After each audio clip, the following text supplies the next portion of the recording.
"Hey, Black, go get me a coffee." The words rang out in the polished silence of the hotel lobby, bouncing off marble floors and golden chandeliers. An entitled white kid lounged in a velvet chair, snapping his fingers like he owned the place. To him, the man passing by looked like staff, just another attendant to order around. But he was wrong. The man he mocked wasn't hotel staff at all. He was President Ibrahim Traoré of Burkina Faso, a leader carrying the weight of a nation. The lobby froze, stunned by the audacity. The question hung heavy. How would a president respond to being humiliated like this? The hotel lobby gleamed. With polished marble floors and golden chandeliers, a place where wealth and privilege were on display at every corner. Guests strolled past, checking in with perfectly rehearsed smiles, while staff moved efficiently, unseen yet essential. Amid this elegance, a teenager lounged in a velvet chair, his designer sneakers propped on the coffee table. To him, this world existed solely to cater to his whims. Every glance, every step of the staff confirmed what he already believed. He was superior, untouchable, entitled. He had been traveling with his parents, accustomed to fine hotels, private jets, and immediate gratification. Arrogance had become second nature. Patience, a foreign concept. He scanned the lobby with disinterest until his eyes landed on a man walking with quiet composure. To the boy, he was just another hotel employee, moving too slowly for his taste. He leaned back, snapped his fingers, and prepared to humiliate him with a command. What the kid didn't know was that this man carried the weight of a nation. President Ibrahim Traoré of Burkina Faso moved through the lobby with a calm dignity that contrasted sharply with the boy's brashness. His presence commanded attention, not through flashy displays or wealth, but through years of leadership, resilience, and integrity. Two worlds collided in that polished space. One built on inherited privilege, the other on earned respect. One, a boy who had never earned respect, only demanded it. The other, a leader who commanded respect through strength, courage, and perseverance. The stage was set. A moment of arrogance, a single insult, would ignite a confrontation that no one in the lobby would ever forget. The boy's voice echoed again, sharper this time.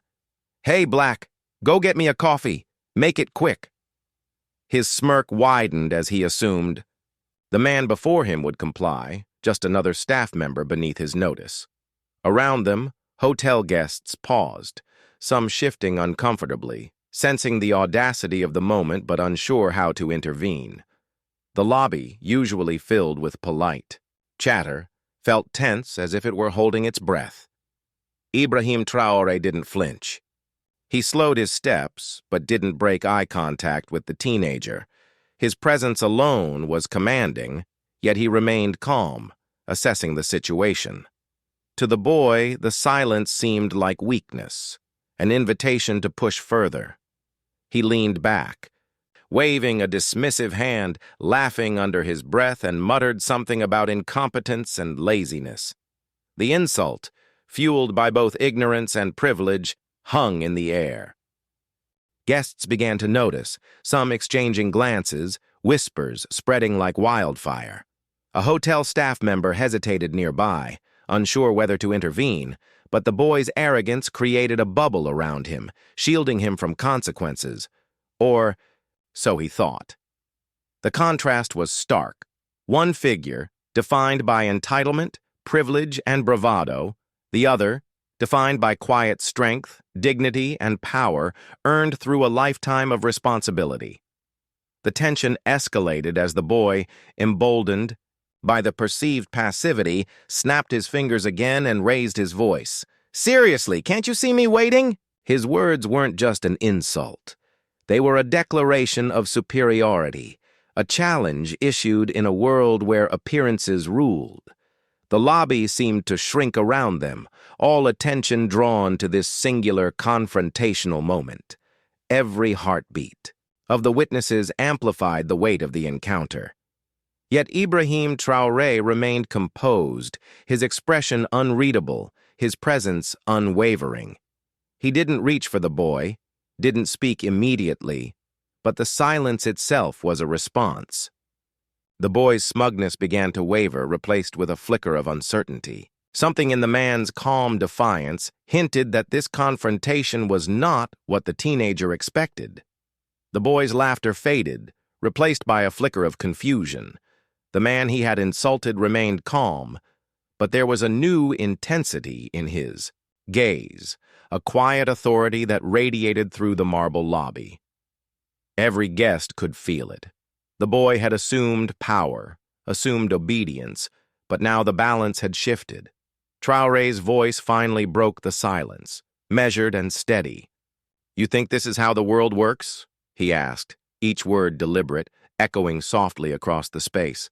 The tone wasn't angry, but it carried a weight far heavier than any shout could. The teenager froze. He had expected silence or submission, not a confrontation that stripped him of control in a single sentence. The boy's smirk faltered. His parents shifted uncomfortably in their seats, sensing the magnitude of the moment but powerless to intervene. Around them, guests leaned in, some whispering, all captivated by the unfolding drama. For the first time, the boy felt small, exposed, utterly out of his depth. Traoré stepped closer, every movement deliberate, each one commanding attention, without raising his voice. The man's calm presence was suffocating to the teenager, leaving no room for arrogance to hide behind. He recounted, without raising his tone, the dignity and struggles of a life spent leading a nation, of standing for principles far beyond wealth or inherited privilege. The words landed with precision, highlighting the boy's ignorance, his entitlement, and the cruel weight of assumptions. The air in the lobby shifted. A collective awareness settled over everyone present. The spoiled teenager realized that his laughter, his commands, his mockery, everything he had believed gave him power, was meaningless. Pride turned to panic, arrogance to fear, as he grasped the consequences of disrespecting someone whose authority came not from money, but from integrity and earned respect. Guests watched in awe as Traoré's calm, unwavering stance transformed the moment into a lesson that transcended insult. No yell, no threat, just presence, dignity, and unshakable composure. The teenager stammered, trying to salvage his image, but there was nothing left to rescue, and then came the final unspoken reckoning. The crowd sensed it before the boy did. This confrontation was over. He had been exposed, his entitlement laid bare, and there was no escaping the truth. In that moment, a single thought ran through his mind, sharp and undeniable.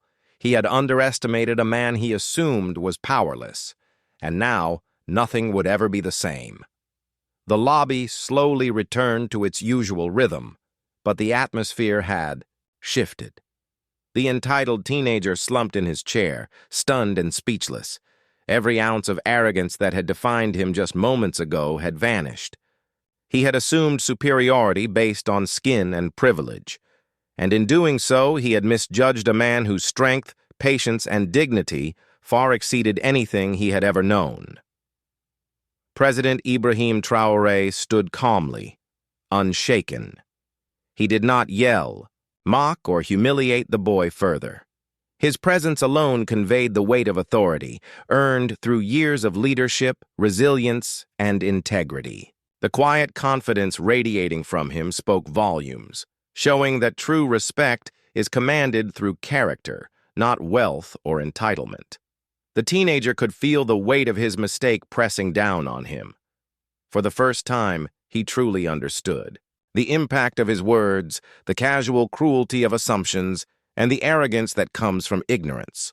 It was a moment that would linger long after he left the lobby, a confrontation with reality that demanded introspection. For those witnessing, the incident was a stark reminder of everyday injustices that many endure silently. The small, cutting, microaggressions, the unearned superiority, the quick judgments based on appearance.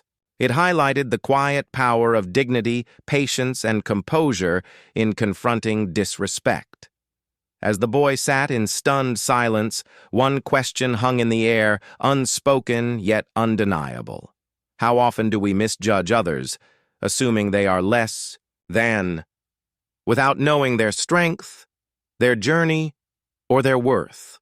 Moments like these remind us that integrity, courage, and empathy speak louder than arrogance ever could.